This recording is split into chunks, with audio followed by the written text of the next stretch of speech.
Well, hello, and welcome to another edition of Becoming a Gibborim. This is part 6, y'all, and this is without question the part where everything turns to the oh my goodness, did that seriously just happen kind of side of the story. This is the time in our lives, quite seriously for each and every one of you, where the whole world stands with its breath suddenly inhaled, waiting. It's called a natural pause, but it generally should happen right after you exhale. This is when, for those of you guys that are all into the firearm side of the world, this is when the whole moment of life, you should not be taking your shot. This is not the time where you've sucked in a huge, massive lung full of air and you're just holding it. This is not the time to take your shot. However, we're going to read about a time in history where a whole lot of people were about to go through that big, natural, unbelievable big inhale, catastrophically gut-wrenching, kick in the Netherlands side of life. Yeah, because you can expect one thing with absolute certainty for the rest of your life. That's the unexpected. That's those moments in life where things just suddenly upheave themselves and vomit in your face. Actually, vomit in your face. Because I also have toddlers, and they do that. So my world involves a whole lot of vomit, actual vomit, constantly. If you don't know what I'm talking about, it's okay. But it's about becoming a Gibborim. And yes, quite seriously, it's biblical to have all kinds of unpleasantness occur in your life and the lives of the people around you, actually with regularity. It's generally not the norm to have peace like a river in your soul. You should have it in your soul, but I talked to you about this earlier in Soul Ties, part 3 of Becoming a Gibborim, all about soul ties, that really there's 3 parts to a man: body, spirit, soul, tripartite nature of man. Yeah, your soul should have some peace like a river flowing through it, but I absolutely believe that the vast majority of you who are watching this today don't. You may have some trickles in there. You might even have a brook or two, but it's unlikely that you have the Missouri River flowing through your soul with peace. I'm not talking about everyone, but it is really critical to understand that this episode, this very week, has been a brewing since the day I was born. It was the moment in time where I first read 1 Samuel 21 and 22, where my whole little world just went, what? What? Because nobody ever talked about with the wonderful stories of David and Goliath and these mighty men and all these people who did these heroic acts. I never once heard a pastor talk about just the weapons. And I want to talk about the weapons because mighty men and mighty women always got some weapons. And they don't always look like spears and staffs. Sticks, remember we talked about this? Universal weapon, forever, pretty much legal for all eternity. I'm certain, actually, for eternity you can carry a stick, no matter what climate or kingdom you end up in. Obviously there's some caveats there. But there is so much happening in this story, in this moment, this tiny little squished down moment in time, that I have been probably speaking and talking about it or waiting to talk about it since the first time I ever heard about it. Because the weapons that are actually going to be discussed in this story from the first time David picks up the sword of Goliath, that moment in time was a very pinnacle time in David's life. It's a pinnacle time for each and every one of us, the moment we first encounter a real serious, devastating tool. And I'm not just talking about like bronze swords, which are really full of copper and tin, which make it really effective tools for defeating other kinds of enemies that are out there. Maybe we'll get there. Maybe some of you guys in metallurgy camps will start to get there quicker and sooner with the tidbits of information I'm giving you. Look at drill bits. Anyways, drill bits. Just go study drill bits and think of how you could convert that into a spear. I need drill-bitted spears. You know what I'm saying? Because some of these things that you got to go against are dense and immeasurably harder than you think normal flesh meat might be, like stone. Imagine just trying to build a spear that can go through stone. Well, I found a way that you can go right through stone, and that's called the living water. True story. It'll cut right through rock. If you didn't know it, you can actually get water out of rocks. It just requires a supernatural living God True story. And he's willing to empower each and every one of us, no matter what weapon may be in our hand, because you could genuinely just carry a spatula and be a devastating individual in the kingdom of heaven. True story. I've known some suave chefs out there that cooked armies meals, actual armies. Like, I watched humans make an army meal. I know there's some moms out there that I look at with the same awe, because you feed tiny armies all the time. All the time. That's a mighty sword. Most people never think about the most powerful tool in their playbook being like the chef's preparation knife, or the spatula you shove into the pan instead of your fingertips. These are really critical tools for your life. If you ever went backpacking one time for more than 2 days, you experience life in a little bit more unpleasant way, because if you can only carry what's on your back out into the forest or into the wilderness, and suddenly you need to make a meal and you don't have a spoon, but you got 50 rounds of 50 BMG ready to take down a tiny little thinly walled tank. 50 BMG, for those of you that don't know, is just a half-inch round of unbelievable, catastrophic, destructive power. It goes into what used to be a machine gun until people got smarter and put it into tiny, single-barreled instruments that just cause devastating harm to things far away. I know. If you've ever carried 50 rounds of BMG, you know exactly what I'm talking about. You're a special kind of individual who I love dearly, and I appreciate you for just keeping your finger off the trigger until you were ready to fire. Thank you. I get distracted. If you don't know this about me, expect it. Because when I think about devastating weapons like the Sword of Goliath, I think about modern versions of it. The Goliath that we actually know about, not the cartoon character that you saw maybe on a fuzzboard when you were little, like the superhuman giant Nephilim warrior tank that he was, probably had the most spectacular sword maybe ever. I mean that.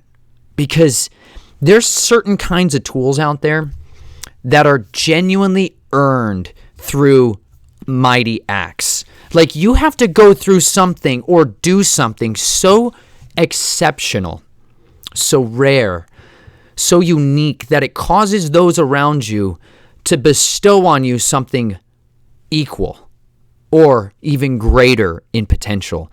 And I really believe that's weapons. When you get ensnared maybe in the video game world and just the unrelenting garbage lies that you drink in that through the upgrade system, you're on a roller coaster of a psychologically designed trap to keep you in it forever. The upgrades, right? If you like weapons, there's all the upgrades known to man available for you. I think there's customizable options into the tens of millions. Actually, tens of millions for some of these games guys and gals are hooked to. So I'm drinking water. You should drink water. Fundamentals. Remember my video on escape and evade? You need a vassal to carry your water because you're going to need to thirst all the time. You're going to always be thirsty. Don't doubt it. Get a container, ideally a big one. I've had this for 5 years. 5 years. It survived me for 5 years. Very little things in this world survived me for 5 years. This is one of them. But I have I've covered it with duct tape, Gorilla Tape. I apologize to all you ducks out there. Unbelievable. Gorilla Tape. It's a great place to hide all kinds of stuff, like the bottom of my water bottle from denting itself to pieces on rocks. Because I go outside, remember?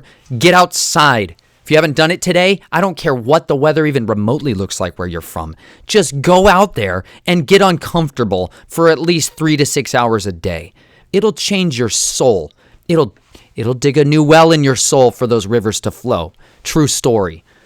Anyways, wear proper clothing. Layer if it's cold. If you get warmer, take your clothes off appropriately to the level that you need to regulate your temperature. Anyways, clean canteen water bottle. It's an insulated water bottle. It's 64 ounces of thunderous thirst-quenching capabilities in here.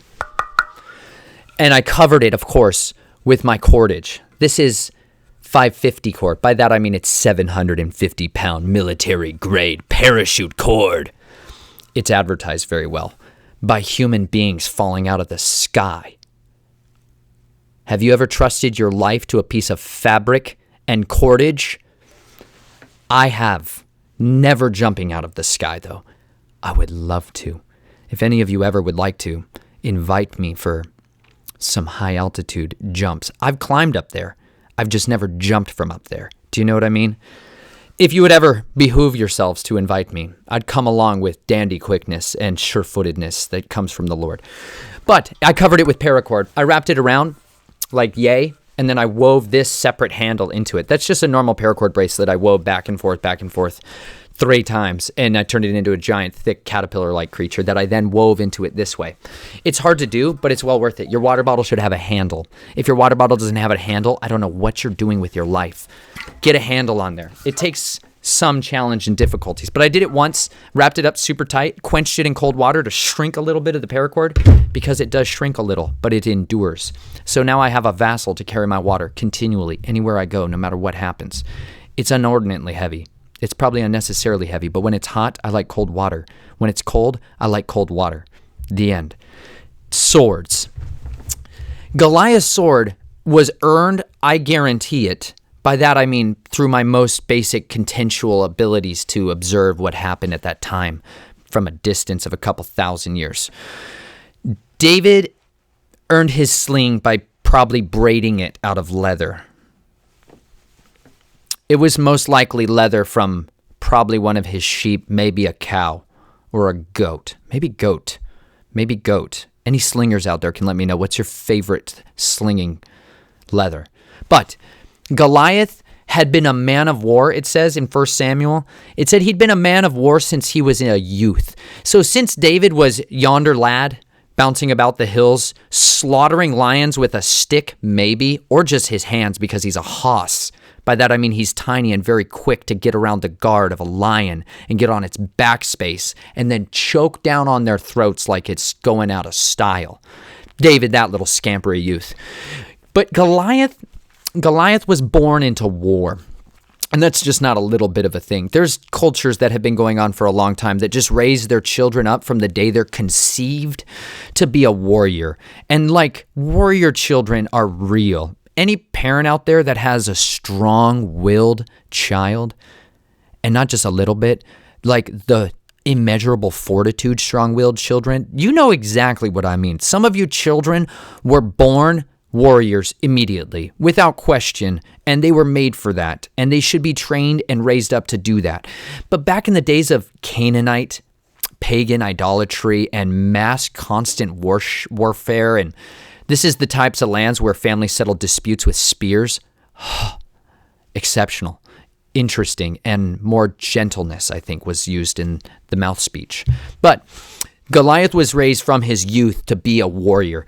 And because of that, he probably had to go through the same process most warriors do go through, which is an unbelievable amount of anguish, suffering, bloodshed, chaos, violence, rage, deep, dark experience and initiation into the mystical arts of what I would say is being a left-hand path Cain, follower of Cain. Because once you start to kill humans, go back to the cost of killing video on my Way of the Blade series. Once you start to slaughter other humans and become a manslayer, you're going to carry something called the mark of Cain as an aspect of punishment and condemnation against you for slaying other humans. It's a spiritual repercussion for doing something that was spiritual as well as physical. So people that are raised in that culture can totally drink in and embellish and empower and fuel themselves by that spiritual flow. You get ensnared in that so deeply, you start to get connected to people around you who also are connected to that. And they have generally been people that have been using that kind of violence from their youth. And they tend to acquire better blades along the way. It's just a natural progression. Like, the spoils of war are serious. And if you've ever fought another human, actually just wrestled another human till one of you died and the other one just got up. If you've ever done that, there tends to be a desire to take something else along with you as a trophy or as a way of remembering that which has been accomplished for you. And so back in the days when it was a lot more socially acceptable to just go lay waste to an area or another army, and then you plundered their camp. You get to pick through the remnant of leftover battle gear and battle array. And if you are a mightier warrior, if you happen to just be someone who is the survivor every time, they're like that. It's real. They're survivors that just always end up getting up. They're the one woman who always endured when everyone else was just literally coming apart at the seams and disintegrating around them. That's a survivor. That's a remnant, potentially. They have this wherewithal, this fortitude that is unshakable, and they continue to rise and get up. And because of that, they get to plunder the enemy's camp. And Goliath, over time, I guarantee you, acquired some outrageously spectacular tools for his kit. He acquired what in modern day language speak might genuinely be the M82 50 caliber devastating anti-material rifle of his time. That means he could basically cut down not just like a dude, but like probably a horse, potentially even the cart that the horse's chariot frame was sitting on. Like, he could swing that thing with such unimmeasurable pain. It's not even a little bit like our swordcraft, because these men were so supra powerful. They were cutting things like objects in half. You know, you've seen those videos in your life where in a game, something with a super sword cuts the car in half. Like, I think they could actually probably do that without even trying if the tool was good enough. And this sword of Goliath is that sword. It's the sword after all the battles for Goliath's entire career. He's their champion, remember? If you've never been in an army, you know who your champion is. Like, guys literally wrestle each other and try to put each other in arm bars and head chokes and knock each other unconscious or silly when they're in military units for long periods of time. It genuinely is a culture of violence. And that's not all together terrible. Like, it was fun to wrestle with your buddy and try to just knock him unconscious in 6 seconds. So that's kind of awesome. If you've never done it, I don't necessarily recommend it on a regular basis, but it does something and gets you all fired up, and you're in this culture where everybody is just the warrior, and there's this ethos being poured into you all the time, and you literally just go and fight and contend with everybody else. But during that process, you sift out who is genuinely the champion of the entire division. Like, you have your soldier of the entire commander's army. He's your one guy. If you had to boil your whole army down to one human, one creature, that'd be him. Goliath has been that all the way through a time in history where there's other giants roaming around, like Ishbi-Benob. If you haven't read about Ishbi-Benob, he almost murders David. You haven't read the Bible enough if you didn't know there's other giants that actually almost murdered David. David was being defeated by Ishbi-Benob. I'm probably saying it somewhat incorrectly, but I don't mind unless I point it out. He was fighting a gigantic human, way bigger than your movie characters would like you to think they could be, like a supra-human, and he was going to die most seriously unless someone, a mighty man, a Gibborim, outclassed Ishbi-Benob, not in stature or weaponry, just in unbelievable unction, because he went in the name of the living God. He slaughtered that fool and saved David. So if you didn't know it, that was David's last day on the battlefield. We're going back to the first day. So from that time to there, David, actually his first tool we know that he actually picked up was Saul's armor, the spear that would actually end up being thrown at his head. Go back to headshots if you haven't. And Soul Ties video. He picks up, I think the first tool we know David picked up was a spear and the sword and the armor of Saul. That didn't fit him well because he was probably still minuto, tiny, like a little peppercorn, tiny little runt compared to superhuman giant that he went out to face. But the next time David picks up any kind of tool, serious working tool, it's the sword of the Superman, right? And he uses that to cut the head off of his foe. Strategic, probably separated it from his body. It would behoove you. Anyways, he took it and put it in the place of the skull, where I really believe Jesus was laying down his life and crushing the head of the serpent there, right there as it was biting at his heel. I think Goliath's skull made Golgotha have its name, not just a chunk of rock maybe.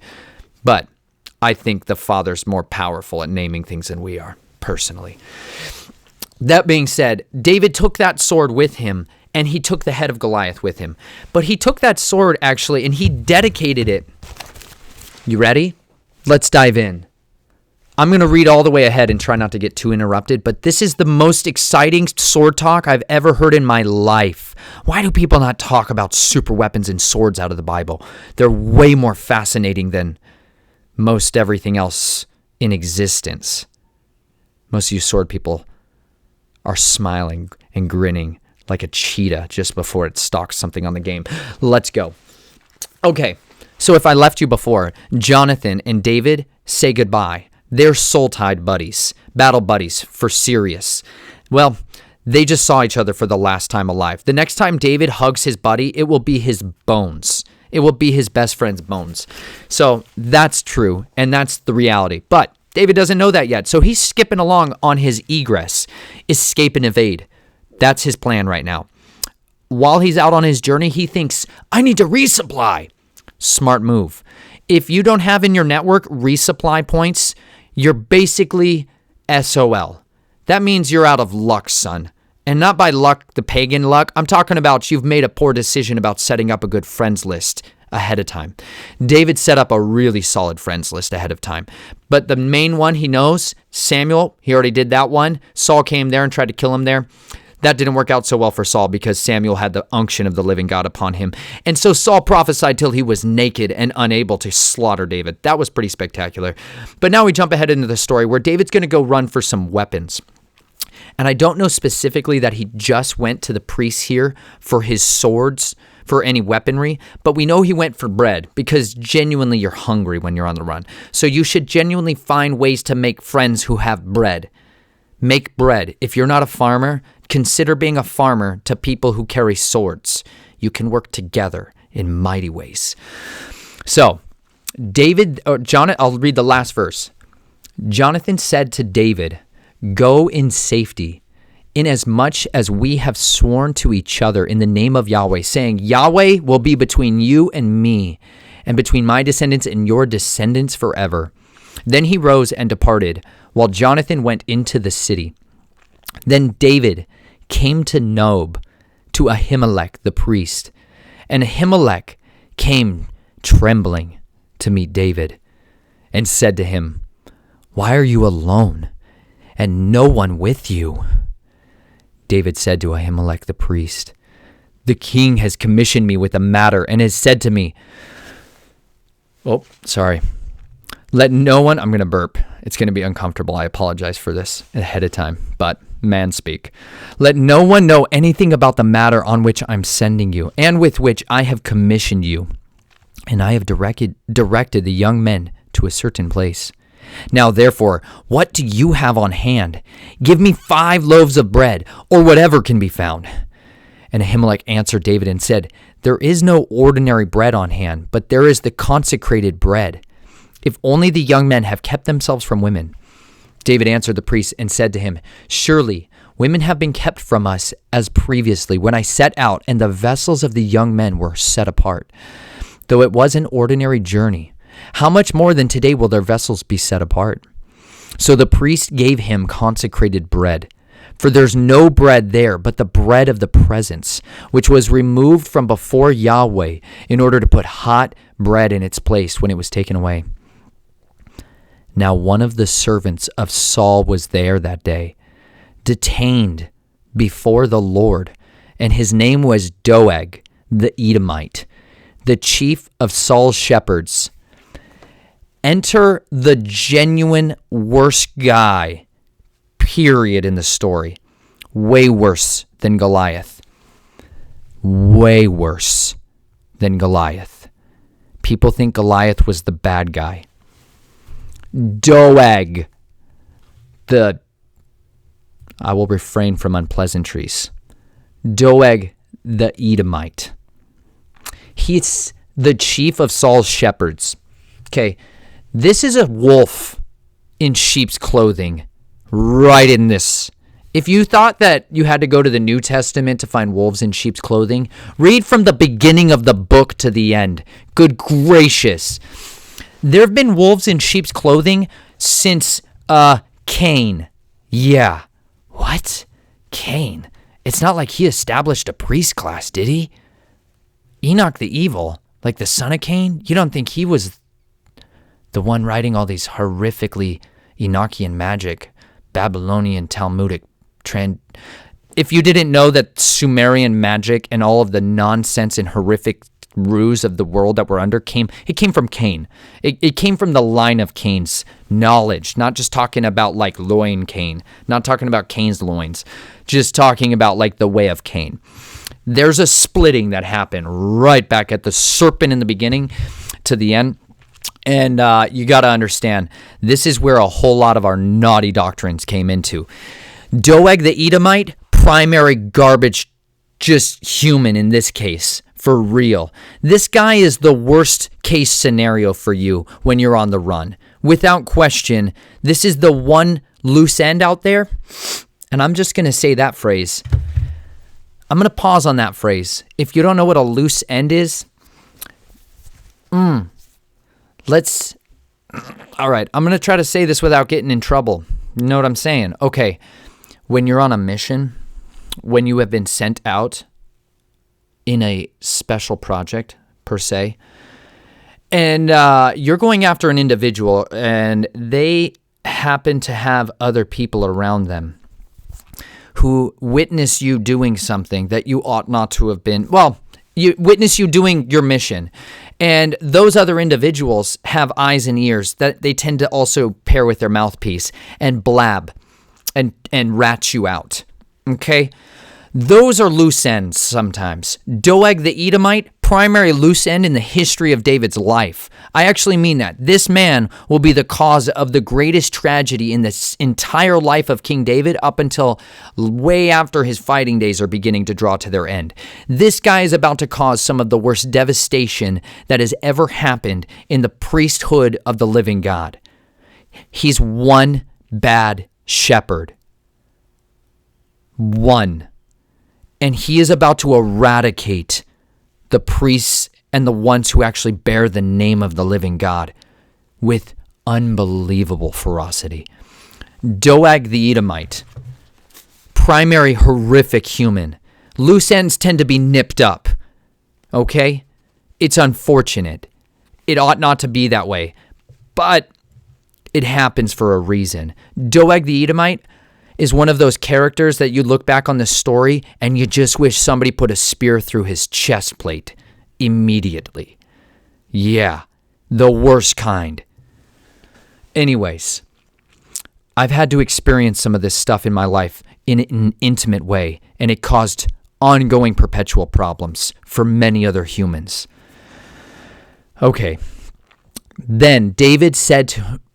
Sorry. I get a little heated on this, and you guys ought to get heated on it too, because if you don't know what it's like to go on the run, actually run for your life, and then need to tap in for resupplies at somewhere or at a rendezvous or at a safe house, and you go into the safe house and somebody else happens to stumble in on you at that wrong time in the wrong place and see your face somewhere and recognize you and know what you're doing, that person has the potential to not just kill you or report your whereabouts, but they have the potential to bleed that information to cause the person's house you're in to no longer be safe and instead to be set apart to destruction. So when you go on the run, I didn't even get a chance to say this. If you ever go on the run, and I mean actually on the run, because you're a criminal for the faith that you have and the beliefs you have, read it. The insanity of God. The underground church actually lives this way, and you should too. Get in the game. You're late to it, son. Suit up. Anyways, if you go on the run and you actually need to be on the run, like now, don't tell a lot of people. First of all, don't blab it. Make sure that you've set up communications ahead of time. Make sure that you've also got your clothes on, your gear ready, because you need to go now, maybe not when it's convenient, because go on the run. But when you do, be very careful about everywhere you go. Be very careful about every place where you choose to pop up for air. Because every time you do that, you potentially expose other people to an unbelievable amount of torment and anguish that may not have been for them. Sometimes it's required. And sometimes those people freely offer it, knowing the danger. Because if they're with you and if they're with the God you serve, he can set up a supply network that's supernaturally equipped to detect and know what people's needs are and answer them and meet them. So set up your network well, but be mindful of other witnesses. Be thinking about this stuff. Pray about it seriously before you do anything, because I don't know that David prayed before this. And what happens next is some of the worst things, except for this amazing best part. Okay, got a little worked up on this stuff. It's costly out there. Don't screw up now. It's important. All right. David said to Ahimelech, "Now, is there not a spear or a sword on hand? For I brought neither my sword nor my weapons with me, because the king's matter was urgent." Then the priest said, "The sword of Goliath the Philistine, whom you killed in the valley of Elah, behold, it is wrapped in a cloth behind the ephod. If you would take it for yourself, take it, for there is no other except it here." And David said, "There is none like it. Give it to me." Then David arose and fled that day from Saul and went to Achish, the king of Gath. By the way, Gath is where the sword of Goliath came from when it was worn on the hip of the Philistine giant Goliath of Gath. This is a weird part of the story. David gets the super weapon of Goliath in his hands. He resupplies at a spot at the house of the Lord where I believe David also knows he dedicated the super weapon of Goliath. He gave it back to the Father. That's one of the best things you could ever do with your sword. Okay? This is my sword. Actually, this is my Machaira.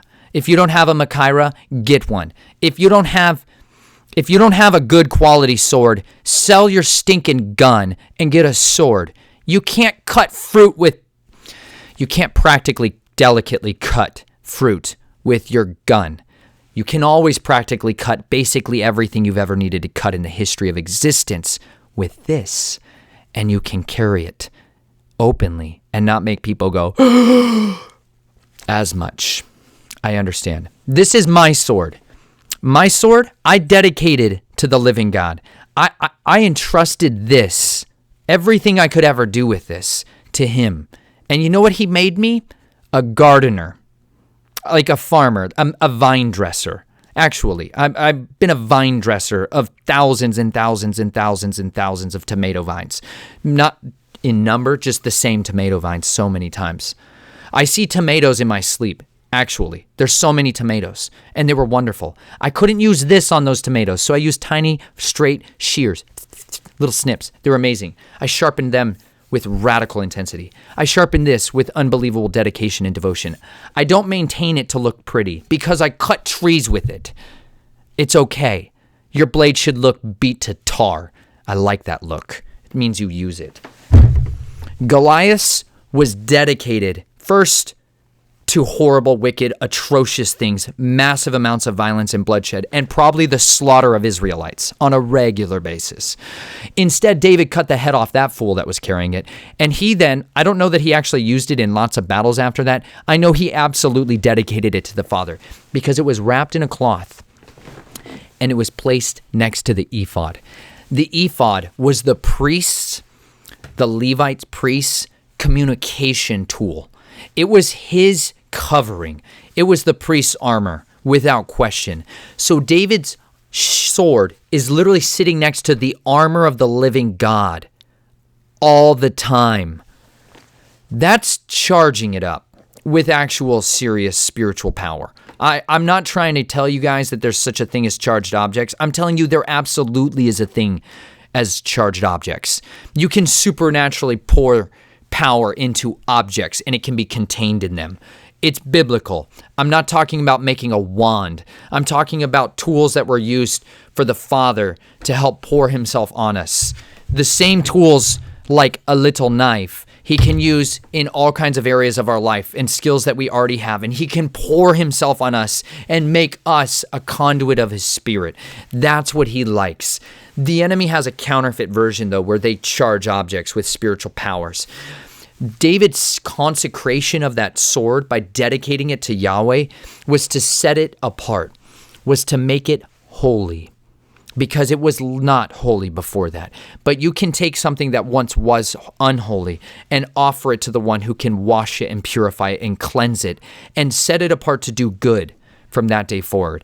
David goes to the priests before this and gave them the sword of Goliath. That's an unbelievable offering. It's, to me, the most incredible thing he ever gave to Yahweh. I actually believe that for me.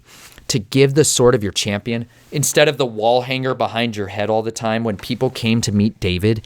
You wouldn't want that right over your head all the time. Like, yeah, you're going to make some military decisions. I understand. And you want to tell me what to do here. Reference giant sword with my rock. I got that. So he doesn't do that. He doesn't brag about that weaponry. He literally wraps it up and he leaves it to the Father. And you know what? He entrusts himself. If you ever need me to pick up my sword again and use it for anything other than what I'm currently using it for, it's yours. Just, you have it now. And if you ever need me to pick it up, I'd be glad to. But David now has an opportunity in his life where that sword is placed back in his hands. David is given literally the daily bread, the set-apart bread that came from the presence of the living God, like the actual presence of God. The presence of Yahweh used to physically come down in this tangible way. He would come and sit on the mercy seat and put his feet on it. Read about the footstool of the living God. Read the book. It's amazing. If you haven't read it, the living God would come down and sit on it, and his presence would go forth like fire. Son, fire would come out of there.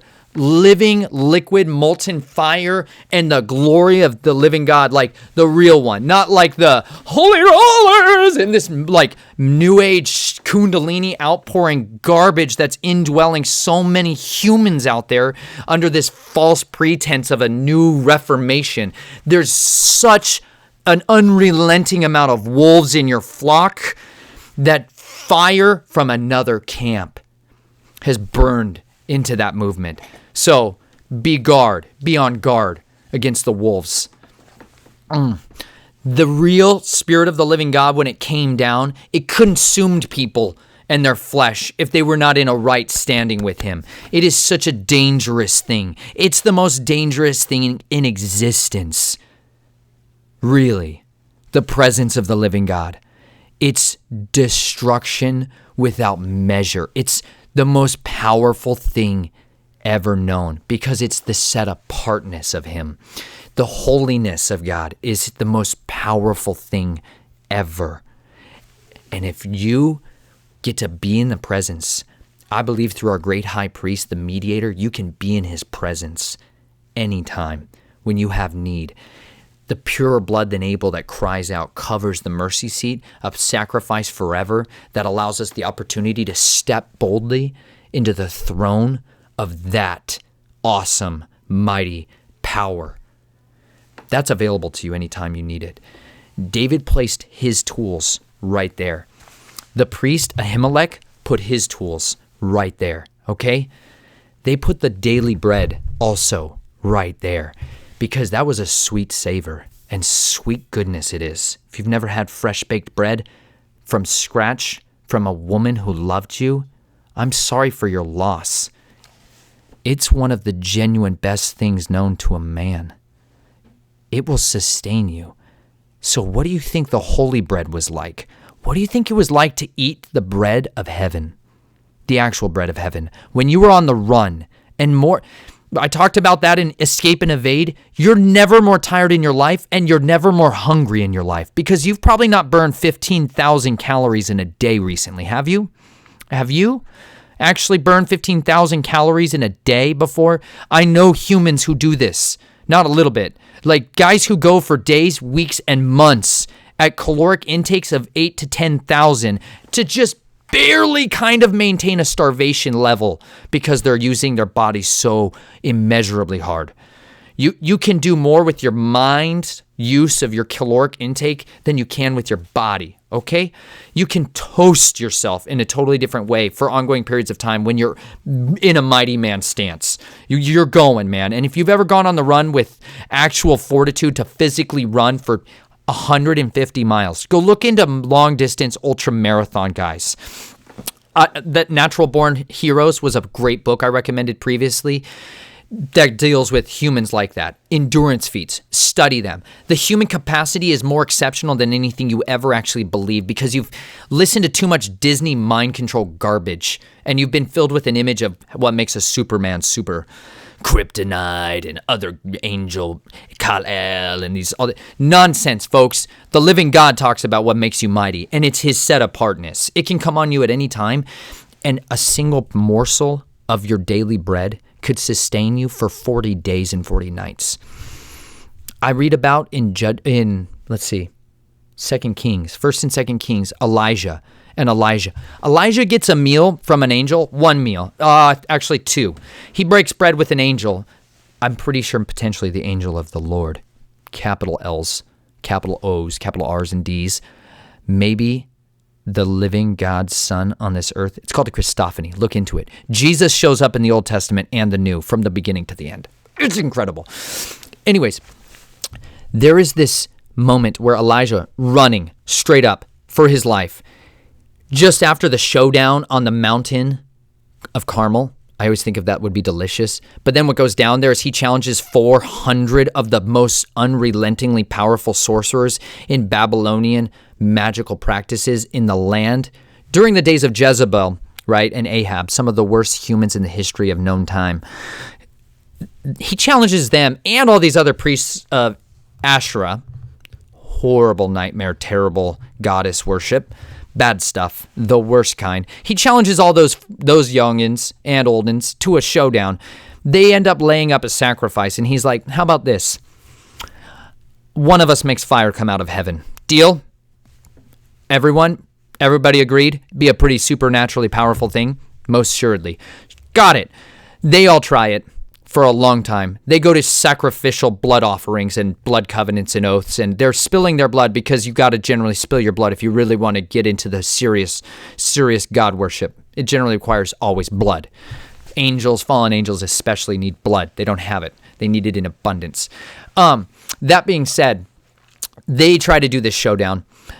Elijah calls down the living God, calls on him once, by the way.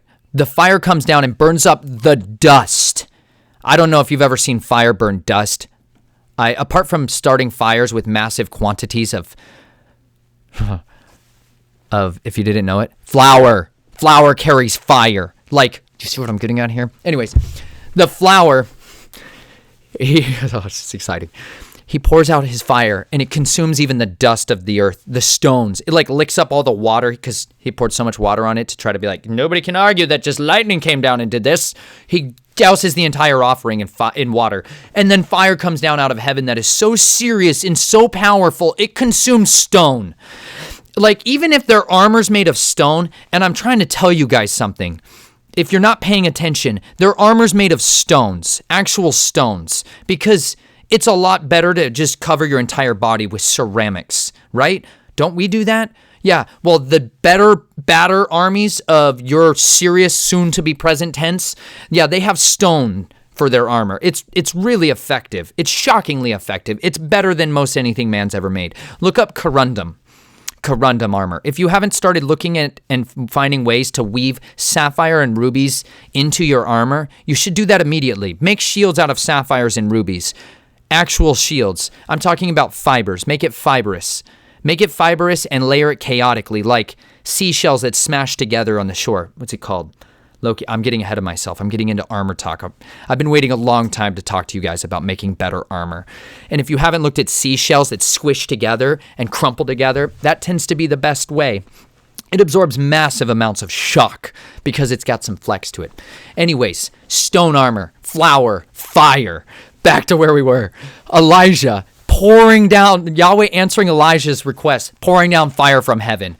Obviously, this is a jaw-dropping moment where everybody else looks around and goes, that guy's God is obviously the one true God. Let's follow him. Hey, yes, Elijah, see all these homies? We used to worship them a lot. We used to actually go kill our babies for the convenience of our corporate jobs for them.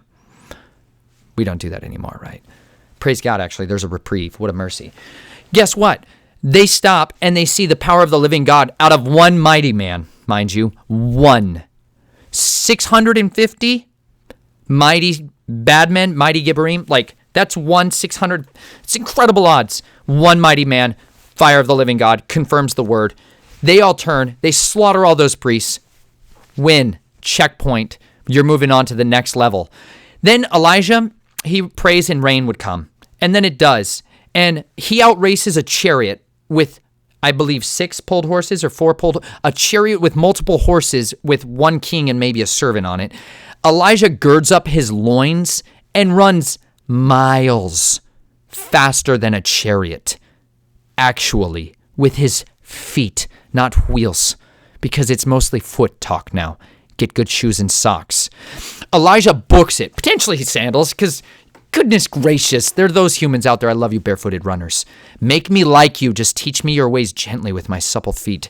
He runs unquenchably fast, outruns a king who had a head start of probably hours. He outruns him on foot and shows up. And then the next day, Jezebel, the queen who was obviously shown up there, puts a hit out on him. She activates a special kill team network. Not a bad move when one guy kills 650 of your other ones and calls down real fire. That's not a good guy. You want to end that guy if he's your enemy. So she does. She puts out a hit on him and marks him. And Elijah's so terrified, he runs for his life. That makes no sense, right? He just won with a serious frenzy, but he ran for his life. And then he runs and he is so fatigued, he goes and falls down under a tree and is like, kill me. You ever prayed that? Have you ever prayed that? I've prayed that. I've prayed that a lot in my life. I prayed God kill me lots of times in my life. Like more times than any of you would ever publicly admit. I know lots of you have begged God to just to end you now because suffering is so real. Fear is so real. Panic and dread and anguish and long suffering are so real that you've been waiting your whole life to die and be freed from it. Don't forget Elijah's been through some stuff by this point in his life. Famine, drought, 3.5 years, living with a widow, seeing the dead raised, back to life. But he also was fed out of a creek by birds, most likely vomiting up his lunch. Ravens generally don't carry food, too much of it, in their beak. They carry more in their bellies. Never thought about that. That maybe the manna, maybe the manna that the Father would provide from you would come from the birds, so you should be kind to them. I'd get distracted. Elijah's on the run. He ends up laying down under a tree. An angel of the living God shows up, feeds him bread from heaven. I just want to eat. He cooks a loaf of it too. Oh, he cooks a loaf of bread for Elijah. He eats it. He also gives him water. I want to know what kind of vessel that looked like that he carried it in. He gives him water. He wakes him up again, and he immediately falls asleep. If you've ever had a spectacularly, wonderfully set-apart, delicious meal, I sometimes most assuredly would like to take a nap now. That's how Elijah is. Takes a nap, wakes up because the angel nudges him awake. I'm pretty sure he strikes him with his staff. That would be fantastic. I would love to get hit by an angel's staff gently enough to wake me, but not so hard to harm me. That would be interesting. But he eats another loaf of that delicious, sweet heavenly bread. And then he gets up and walks for 40 days and 40 nights without stopping. Wow. That's some good bread. 2 loaves of bread, 40 days, 40 nights. I'm pretty sure. I should probably look. It's unbelievable. If you've never eaten a meal that gave you 40 days and 40 nights of energy, it's because you haven't eaten some set-apart daily bread. Eat it daily. As in, it'll sustain you for 40 days and 40 nights. Most assuredly. 1 page of it. 1 bite of it. 1 word of it. It'll actually sustain you. But I need to just checkpoint my references here. Let's see then. Moab. Ahaziah's messengers. Yeah, we're getting into it. Let's see. Jezebel, naughty, bad. War with Amram. I'm in a new Bible, y'all. And any of you that's been breaking in a new Bible, you know what that's like. It's going to take you a minute sometimes to try to figure out what you're doing. Oh, there's the drought. Fleas, boom. He went a day's journey into the wilderness and came and sat down under a juniper tree. Good choice. And came and sat down. He requested for himself that he might die. That's a nice way of saying, kill me. That's him requesting he might die, right? Maybe it is enough now, O Yahweh. Please take my life, for I am not better than my fathers. Wow. He lay down and slept under a juniper tree. Second time it tells you that for a reason. Go hide and sleep under a juniper tree. It would behoove you. And behold, there was an angel touching him. And he said to him, arise and eat. And looked, and behold, there was at his head a bread, cake, baked on hot stones. This hot bread. And a jar, on stones, by the way. We're getting back to it. And a jar of water. So he ate and drank and lay down again. I could cry. I'm so excited. I've been waiting my whole life to talk about this. The angel of Yahweh, maybe Jesus, came down again a second time and touched him and said, arise, eat, because the journey is too great for you.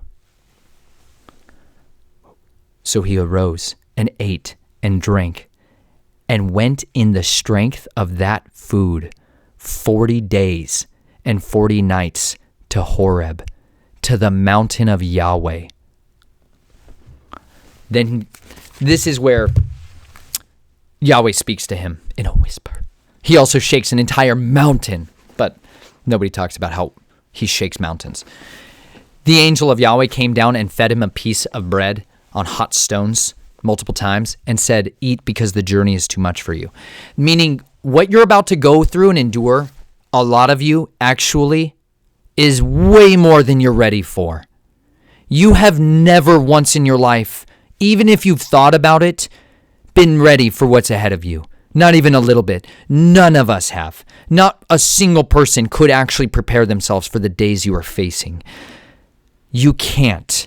Because of that, you're going to need to eat some serious set-apart bread. You're going to need to eat up now because the journey is too great for you. You will not survive this. Not any of us are going to survive this. If you do, it will only be by that hand which fed Elijah in the wilderness, by the same hand that fed David in the wilderness, by the same hand that fed the Messiah when he also rebuked the counterfeit bread that was trying to be made for him and conjured for him. It's the same bread that John ate when he saw the days of revelation, of true revealing of the Lord Most High. The Father feeds his people good bread because he knows he must prepare them for long journeys. And some of you are facing the longest journey of your life. Some of you are facing the journey that is to your death. And praise the Father. Some of you have been praying your whole life to see these days. Just once to see the nation be arrested. Be silent. Be quiet. Be still for long enough to have a conversation with somebody else that actually lives next door to you and has been there for years. And you don't know their name. And you don't know anything about them because you don't love your neighbor. You don't. Almost none of you are keeping any of the instructions of this book. I sure as it wasn't.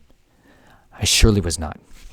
I have much to learn in my life. I must learn to serve my neighbors, to love my neighbors, and to care for them. Because your neighbors are the network. Don't you get it?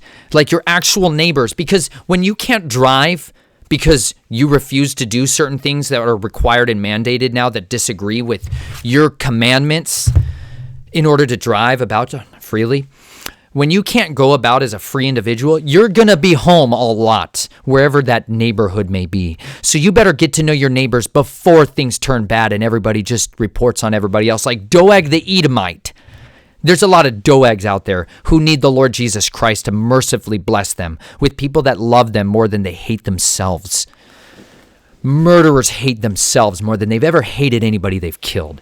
And if anybody's telling you that, other than that, they're lying, and they're lying to themselves in order to save face from the coward they've been. Don't save your face. Lose your life. Lay it down. Lay your life down. Go volunteer your life down. Go literally lay your life down for the people around you now, and it will save your life. It will. Don't save your face. It'll be cut off when you stand in pride and arrogance at the sheaves and the reapers, when the true reapers come. You are not the reaper anymore. Go find another one to be your reaper, the true Lord. He'll reap everybody that needs to be reaped out. Elijah is given the bread from the set-apart hand of the living God in order to sustain him for a journey that takes him to the mountain of Yahweh, where he can receive the instructions of Yahweh. Moses was given Moses was fed the word of God that sustained him in the wilderness to get him to the mountain where he would receive the instructions of the living God. You need the bread to sustain you. David also thinks he needs the sword. So David takes that too. But the thing that David left behind there was the ephod.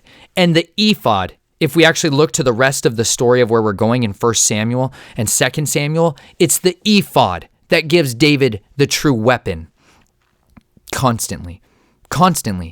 That's the spiritual, that is the physical relationship that comes through being able to communicate with the living God. The armor of the priest that he puts on will end up showing up at David's camp. The reason it gets there is unbelievable violence, bloodshed, murder, and infanticide. Genocide. Genocide will bring David the rest of his toolkit. That's horrible. It shouldn't have to have cost him that, but it did. David is now standing there. We're going to read on because David needed the bread to sustain him and his men that are with him for the journey of where they're going. David needed some weapons and some armor. David, in order to get that, has to go through hell. Let me look at the time. Ooh, I'm going to pause you guys. Every one of you that stayed with me this far, we're going to take a... That's just some kind of whistling noise to mean stop, I guess. I know you're not horses, but you should have horses. If you've not looked into swords and spears and horses, you should have horses. Learn about the Pony Express. Really, I read a book on it because books are better than the garbage Black Mirrors you stare at. Go to the thrift store, even if it's illegal. Mostly illegal. Find cheap books. Find people around you who have libraries. They're called humans. They tend to keep books. None of the rats do. None of the wolves keep books. Keep books, read them, learn from them now while you have time. One of those books was called, I think, The Orphan Boys or The Lost Orphans. Look up Pony Express books with orphans in the title. That's obviously what drew me to it. You become an orphan often when you go on the run. Disinheritance is a serious thing in the families. But going on the run through the Pony Express, I'm so excited. There's just so many ways I can go with this. If you haven't set up a network of communication if you've set up a network of communication that's dependent on Black Mirror technology, you should probably set one around pen and paper. Actual pen and paper, handwritten letters.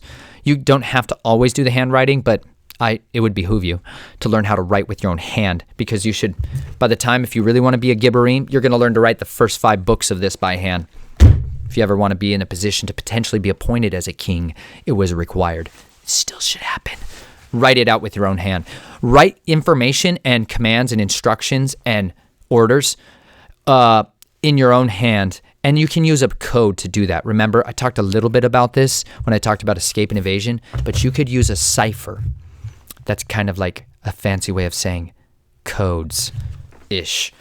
You could, here's a basic one. For all of you, take quick notes with your hands. I'm going to tell you something that may save your life. This is a Bible.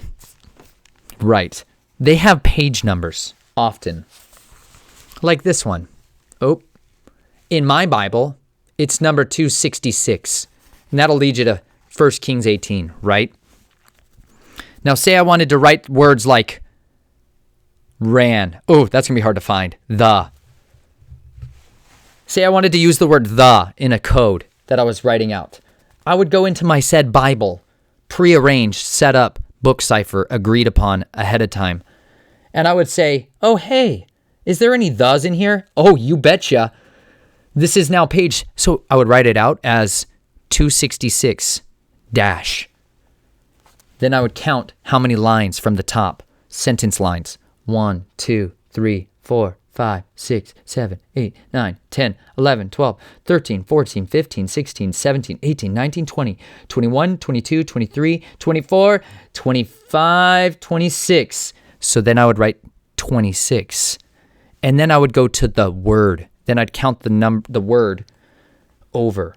We read left to right in English. Obviously apply this to your language. If your Bible is right to left, do it that way. Then you count 1, 2, 3. So my code would be 266. I said 266, 26, 3. And then I might put a comma to separate my next one. And I could say the one time, and then I'd have to do it again for another letter. It's moderately tedious. And you know what? That's good for your soul because you go too fast for your own good. Book ciphers are great. They're super fun. You can practice this immediately. You could just send your buddy one of these texts randomly one night and just not say anything else and see if he figures it out. Because it's awesome. If you guys all had the same Bible or like the same book, you know, the same book you could use all kinds of things to communicate codes. I think I started this book out talking about how there's codes hidden in it. Read the foreword. It's awesome. Anyways, this is, like I said, many years in the making, folks. There's a lot of things you got to learn out there. And if you're going to go on the run, which you're most likely going to go on the run, need to. It's probably overdue in your life. You need to learn to set up codes of communication ahead of time, which is why write it out with your own hand instead of typing it into a machine that's ever been hooked up to the interweb. And then you can put it in an envelope and seal it. Because if you don't have a seal, make one. Make one. You know what this is? This is obviously a fossil of awesomeness. If you didn't know, go check out Nature Nate. I find treasures because I pray to the living God and he leads me to them. You can do that. It's free and available anytime you want. This is a fossil, one of the first fossil teeth I have ever found in the history of my life. Do you know what it is too? Probably a deer. I don't think you can see that super well. I keep moving my hand around. But there's enamel. It's awesome. I sanded it and polished it so it's smooth and it feels good on my face and my neck meat. This is also something that can bear a seal because it's got all these indentations and divots and random irregular patterns in it that are wholly unique to this. Teeth are like that more than you think. Horse teeth especially. Horse teeth are really unique and good for signet rings. So then you can fold that envelope up and pour some good wax on it. If you remember earlier, I told you about how cheese wax or sealing wax is a great way to seal micro SD cards, but then you could just seal the stamp on it, right? And then that goes in your name and your authority. And I think if you encode your codes with the word of God, it also supernaturally seals them up in a way that, you know, the key of David, that's, if you haven't read Revelation, do it. You actually get a blessing for reading a book, promised forever. I don't think you'll lose that. Read the book. It says that Jesus has the key of David upon him that opens doors that no man can shut and shuts doors that no man can open. That's basically the most super powerful locking and encryption technology known ever. Pray that over your stuff. So write a code, put it in an envelope, then put it in a nice little leather satchel or bag, or you could just tape it to your left inner thigh. That also is a good place for it. You might need to gorilla tape that letter then because sweaty legs, if you're not wearing wool to absorb that sweat, you need to. Put it on a horse's back and then ride it because then you're doing the Pony Express. And you can have relay stations all along the way where you can change horses and resupply and change riders. And you can set up the Pony Express again now because you're going to need it because you're way too dependent on black mirrors to save you and communicate. It's going to be a lot of like leaflets, like hand flyers out there again. Because you know what? The word of God goes forth regardless of what men do. And technology's been a wonderful tool. But there's going to be a time where using this, like persecuted underground church members deal with every single day, they can't get on one of these or allow their voice to be heard within a microphone, lest they have a drone land on their face. And I don't mean the flying portion of the drone. I mean like the hellfire demonic arrow we fire at them with. And by we, of course, I'm speaking in generalities because that's America, right? Yeah, sometimes we kill Christians. What? Americans would never. I do declare we have never killed a Christian in another country who was operating under the unction of the living God to establish a tyrannical reign in another place. You know nothing about the way wars are fought. And there's snide, sneaky Doeg, the Edomite shepherds all over the world who rat out good Christian believers and sell them out as terrorists so they'd be slaughtered by their enemies in order to advance their kingdom on this earth. It happens constantly. It's called quid pro quo.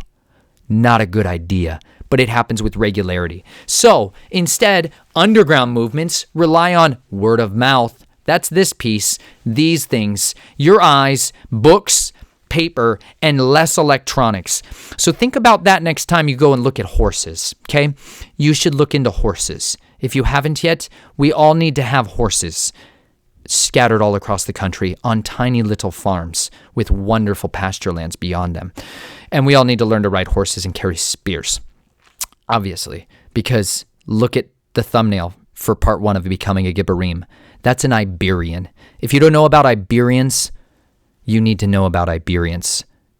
Good gardeners who the Romans kicked in the nether regions one too many times, who took that spear and this sword and cut their shields in half and cut their heads off with them. So it's not wise to poke an Iberian's nether legions unless you really intend to have your sword taken out of your own hand and used to cut your face off with it. Needless to say, the Pony Express, look into it. Think about that next time you want to send a letter to somebody. Do it. Try to do it by foot. Try to just send one thing by foot once in your life. Have you ever actually walked to your neighbor's door and fed them a meal? One time. Because these people are starving to death now. And I'm not only talking about like they don't have bread. I'm talking about they have been starving to death because they've been going to churches where they were feeding them poisoned bread every day of the week. They've been going to the house of the Lord to be ministered to, and instead they were going to the house of Doeg the Edomite. They were going to the shepherd who was really just a wolf in sheep's clothing. And instead they're stuck in their houses waiting for someone to bring them the bread of life. Maybe you should be that today with immediate sincerity and hope and a willingness to die for the sake of what you believe in. Because you need to be willing to die for your convictions now. Not like, if someday they ever ask me, then I'll say it. I will stay. I will be for Jesus, and then they can kill me. No, you won't. You really won't, because you didn't do it now. You won't do that now. If you won't do that now, you won't do that then, because you're a coward now. And I mean that, I'll say that enough because I love you. You're a coward if you've not gone and laid your life down for the people around you. Get over it. Your life is not your own. Or you can just go ahead and join Doeg the Edomite and be a snitch and a murderer and a liar and a thief and a scoundrel. You can go join that camp anytime you want. That's fine. I'm trying to call people out of it and come to a much more powerful, well-equipped, immediately meaningful reason to live their life and to lay it down and to potentially pick up a sword again. So I really highly encourage you to go actually get to know the people around you while you still can. Pick up a phone today and maybe call some people and tell them you sincerely care about them and you love them and you want to make sure if there's any way you can serve them that you do that. Go serve them, because David is about to serve. David is about to be served by some of the most incredible people that have ever come into his midst. These are David's mighty men, and they've come to him for such a time as this. They are on their way. David doesn't know it yet, but so too are the armies of Saul, and they are about to hunt him for the rest of his life. The rest of Saul's life. That's like the one accomplishment he's going to seek, really, is to just kill this flea. David calls himself a flea, by the way. Saul's efforts for the rest of his life are going to be to kill that guy. It's hard to kill a flea with a spear. I've tried it. I actually have a spear, and I've tried to swat at tiny bugs with it. It's very difficult, which is why it's good to be a flea in the presence of a spear and not be a spear in the presence of Goliath. Okay, I get distracted. Go out there today. Do something of serious dedication. I'm going to carry this on to part 2 of part 6, because some of your attention spans is like that of a flea.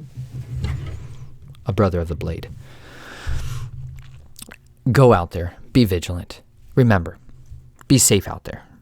And by that, I mean live as dangerously as possible with strategic intentionality every single moment, because the days are evil, but you were born for such a time as this.